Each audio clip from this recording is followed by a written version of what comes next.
Hello বন্ধুরা, কেমন আছো তোমরা সবাই? আমি অনেক ভালোই আছি। ভিডিওটা ছিল সোজা রথে। ওদিন দেখো রেডি হয়ে বেরিয়ে পড়েছিলাম এই সূর্যনগর মাঠে। তোমরা সবাই জানো যে ডাবগ্রাম মাঠে ইস্কনের ঠাকুরটা নিয়ে এসছে, যারা যারা শিলিগুড়িতে থাকো তারা সবাই জানো। তো দেখো এখানে আমি ওয়েট করছিলাম আমার ফ্রেন্ড সার্কেলের সবার জন্য। তারপর দেখি এক এক করে সবাই চলে আসলো। তারপর আমরা বেরিয়ে পড়েছিলাম ঠাকুর দর্শনে। এই দেখো রাস্তায় যেতে যেতে আমরা একটা রথের দর্শন পেয়ে গেলাম। তো এখানে আমরা একটু রশিটা ধরে টেনে নিলাম, জগন্নাথ দেবের রশি ধরে টেনে নিয়েছি। তারপর এই মাঠে চলে এসেছিলো ঠাকুর। এই দেখো এখানে বানানো হয়েছিল, ঠাকুর থাকবে যেহেতু 7 দিন, তার জন্য মন্দির বানানো হয়েছিল। ভেতরে ঠাকুর আছে এবং সুন্দর প্রোগ্রাম হচ্ছিল, সেটা তোমাদের সাথে তুলে ধরছি।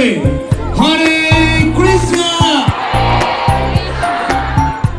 বাড়িতে তো অনেক তারপর দেখো এখানে মেলাও বসছিল। মেলাতে এই সমস্ত জিনিস দেখতে আমার খুব ভালো লাগে। ছোটোবেলার কথা মনে পড়ে যায় রান্নাবাটি দেখে।